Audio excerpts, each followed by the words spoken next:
Hi folks, today we're going to be talking about how we automated a talent matching process inside CodeMiner using Active Genie and LLMs. So before we jump in, like exactly how we did it, I feel like it's really important for us to understand what exactly is the problem. So talent matching is a process that occurs like basically every time you're CodeMiner for a software booking, so it's always matching talents to new positions. And this is a problem that as the company goes, it's always growing complexity and getting harder because it's impossible to keep track of like everyone's profile manually because there's so many experiences. And it's also impossible for like our sales team to have like a knowledge of all these experiences, certificates, and all the abilities of develop apps. So there's going to be like some knowledge gaps. And this process is like one of the most important process because it can have like a bunch of problems if it's done incorrectly. Specifically, like mismatches are really costly because we're left with unhappy clients and also frustrated developers because we ended up making so that developers are not working on projects that they are at max capacity or they are wanted or their abilities are the best match. And also clients where we have like unproductive developers or developers that are still like having to learn in the job instead of already having this abilities. Also, speed matters a lot because when customers reach out to us, it's always great that we are fast knowing the matches because we have happier clients and we close the deal as fast as possible, which is great for the company. So with this project in mind, like why did we decide to use LLMs? So when we're going to a traditional approach, we rely on exact keyword matching. So whenever we're like searching, for example, for a React developer, the traditional approach will always try to find the React word, as the AI can go further and understand context. So it can try to find not exactly the word React, but try to find correlations in the text that don't even mention the word. For example, it can search for experience for modern front-end frameworks and understand that this is React. So we ended up having a bigger outlook of the experience without needing to like have to find the exact words we're searching for every time, which is really great.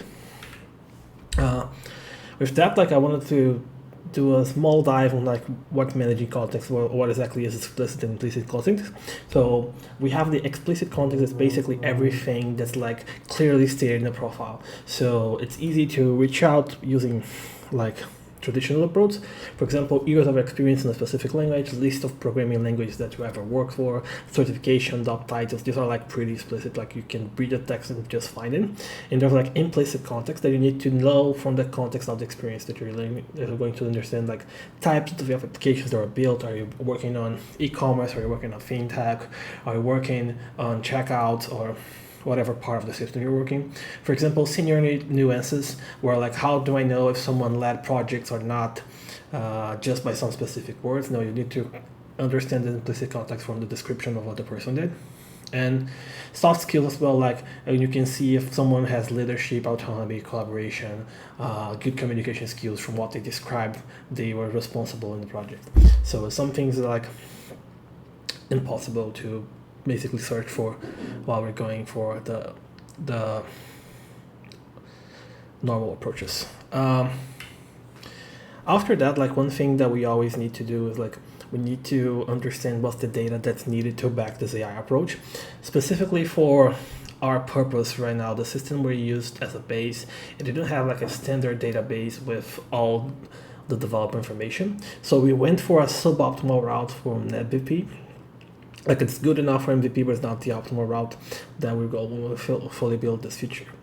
Right now, we're using a internal dev survey to populate the database. It looks like similar to the survey that's on the right of the slide, where we're basically asking all of our developers what are like their level of ability in a bunch of technologies. So this is already something that was ongoing company, so it's easy to use and fast to like verify that we can do it, create a system, and see if it has like drives actual value. When doing it, like we ignore the first two columns. So you can see that we have like I don't know what it is and the use outside of work columns. These two has like low meaning to us when we're trying to like create prompts because we're trying to like avoid bloating the prompt. So we're going to be putting like mostly people that actually had like work experience and understanding like how the language works. Because if you're just like studying it would be like a bunch of like this guy doesn't know JavaScript, doesn't know TypeScript, doesn't know Ruby in the prompt, which will create like a gigantic prompt would be suboptimal. For the database we created, we ended up going with a simpler structure of just having like a class technology for storing like the actual technologies, and a relation table called user technology, where we store not only the relation from user to the technology, but also the experience level. So if the guy was marked on the third column for JavaScript, he's going to be a starter JavaScript. If he marked on the fourth column for Python, he's going to be capable in Python. If he marked on the fifth column, he's going to be an expert in Ruby, for example. So it's a simple structure, but it's like quite powerful for us to like build this MVP. So what exactly is the feature that we ended up creating? So now that we have this whole context inside of our application, we're ready to start building something and try to generate some value out of it. So our idea was basically to have like a job requirement coming from a form, where we're going to have like skill requirements plus responsibilities, nice to haves. And we use this to create like a AI profile, where it's basically like a prompt template from this job information. And we're also going to use to build prompts for each developer, where we're going to basically create a prompt with each developer experience. Once we throw that at AI, basically, we're going to rank the best developers instead of like just selecting the best one, because AI, since it's not deterministic, it's best to have at least some type of review from humans. So we're going to generate like the best 5 results, and our commercial team could like look through them and select what they feel like is the best, or that makes the most sense for the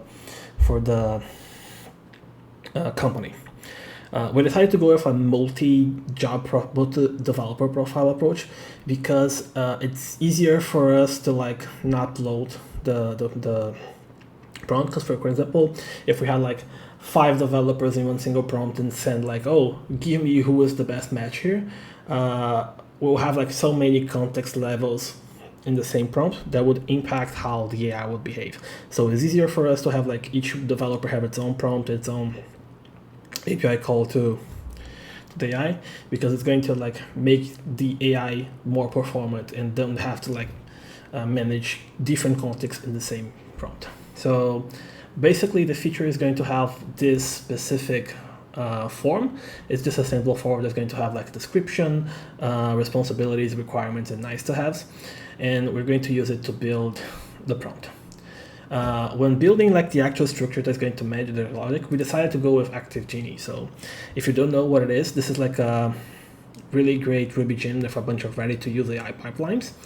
And the good part of it is that like it's plug-and-play integration, so we just need to install it, a few configuration steps, and we can just start using some of this AI infrastructure from scratch. We don't need to build any AI infrastructure from scratch. So, and they actually had like a module that's perfect for use case. So they have this core module. It's basically going to receive a content prompt, a criteria prompt, and you can do like reviewers if you want. And this is going to like generate like a score from 0 to 100 of how closely the content matches the criteria. So it's exactly what we want. So it was an amazing match, and it really made this development way faster. While selecting doing this, we also had to select like a model, and the choosing model is also something that you need to have like some specific approach to it. So whenever I'm choosing a model, I try to think of like how much does each API call what's going to cost. Is the tax required for deep reasoning, or just a simple matching, or how often will this task be triggered? So whenever you're trying to think of it, I always think like if it's low volume and high complexity, you should always try to invest in the best model, because like since it's just so low volume, the costs are never going to go sky high. So specifically for this feature, since it's going to be an internal feature that's going to be running like max once or twice a day, it makes sense for us to go with Cloud Sonnet 4.6, because it's a state-of-the-art model that's going to have a way better matching between the both fronts, instead of going with a cheaper model just because of the sake of it being cheap. But for example, if you had like something that's going to be front-facing without like any authentication that most people are going to use with high volume, you need to optimize for what's or for your company, what makes sense and cost-wise. So it's always something to consider when doing this approach. So now that we already know like how Active Genie works and we choose a model, now we need to decide how we're going to develop both content and criteria prompts. So we need now to convert the data sources we have like into distinct prompts. So the developer prompt is going to be built from our database, focused on experience and technologies, like taken directly from that survey. And we're going to have the job prompt. It's going to be built from the submission form, focused on requirements. So for the developer prompt, we're going to be using an approach similar to this. This is not like finalized code, this is a simpler version of what we have. And if you want to see like the final version of it, we have a blog post that's going to be listed below in the description. But basically we build this programmatically. So we check for the developer name to add to the prompt. We check for developer specialty. This is basically a data we already have for like, is it front-end, is it back-end developer, specialist? And then we basically loop through the user technologies and we mark them as like, this is the tech name, this is the experience level, and put it in the prompt so that like we can share this context with AI. For the job position, we have like a bigger prompt. We basically are going to be checking for every field. And for every field, we're going to be like, so key responsibilities and duties are going to be like, the ideal candidate should have experience with the following responsibilities so that it knows that this is like, for example, responsibilities and requirements that will have a higher weight in the decision than like nice to have, because they're just like preferred qualities. There's something that will make something stand out, like comparing to people. And specifically for the evaluation instructions, we ended up reducing it to fit in slide, but basically we have like some instructions of how we evaluate this. And as I said, these are like available on the slides, in the blog post. Once we have that and we feed this both content and criteria prompt to Active Genie, what we ended up receiving is a result looking just like this. So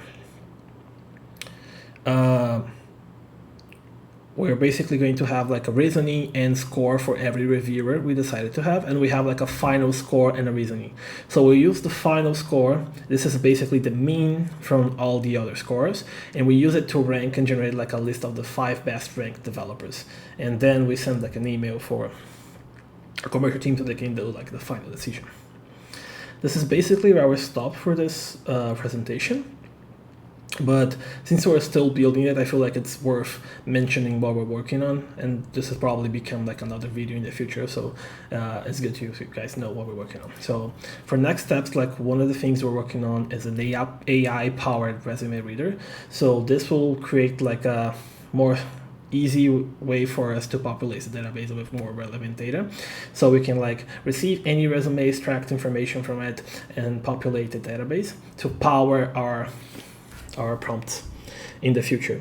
Also, like once we have this resume information, one of the things we want to do has like a experience refiner. So we want to receive the raw experience from the resume and refine it and standardize the tone so that like all the experiences are like focused on results, and it's more like a specific tone, so we don't need to be worried about it not being professional or anything. Also, like once we have this new structure, we'll need to refine and rework prompts to adapt this to the structure so that we can use it to create more prompts. And also, like one of the things we're planning to do is increase like position form flexibility. They're allowing for the commercial team to like add new fixed requirements, like he needs to have like 5 years in Ruby, or he needs to be allocated or not, like a bunch of internal decisions to make this prompt like more flexible and more powerful. But that's it for today, guys. Thanks for watching.